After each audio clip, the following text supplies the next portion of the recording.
take a look at this picture. When you see this image, what comes to your mind? Not Buddha. Not Buddha. Well, that's a good point. Rutgers senior Sara Rosen was coming back to her room one day from the gym at the Livington Apartments on Rutgers' Piscataway campus, and she saw that above her door. Now, she says clearly she was very upset. She happens to be Jewish, and the culprits, she says, are her former roommates. Now, she's no longer living there, but at the time she was so upset she called campus police. I have family members that have died in the Holocaust and one that happened to survive. To say I was panicked, frightened, those words just don't even come close to describing what I was feeling. Now, Rosen says there were a few things that led up to this. One of the things was she had a dispute over dirty dishes with her roommates. They're both men.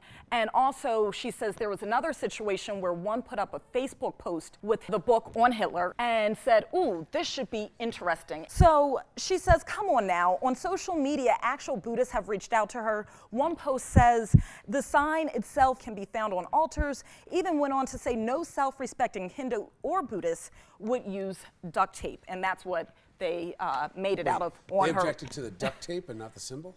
Yeah.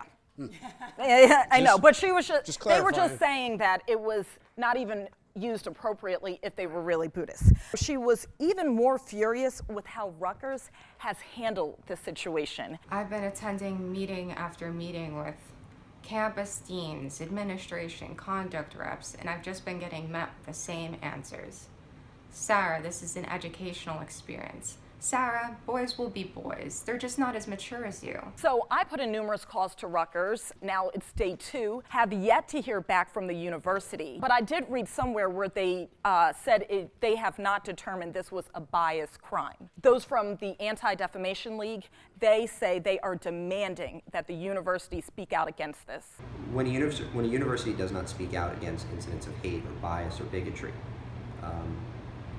it sends a message to students that they accept these types of acts on campus. Give me a break. I mean, many of us who have lived in college dorms, you often have that issue of roommates battling each other out. Clearly, this was not threatening her life. This was not a death threat. She chose to call the police and get the police involved, but this is the kind of issue that a lot of kids deal with when they're on campus. It could have been dealt with the dean, with student affairs. She didn't have to escalate it to that level. So do you think she should have handled it herself? I mean, I would agree with you up to a certain point that not herself. She should have dealt with the school, not with the police. This is not a police matter. Nobody's life was threatened. These roommates are clearly misinformed. They said it was a Buddhist symbol, and they weren't wrong. Seems like two different issues, though. She's either threatened or she's offended. Exactly. One rises to the level of a crime, not the other.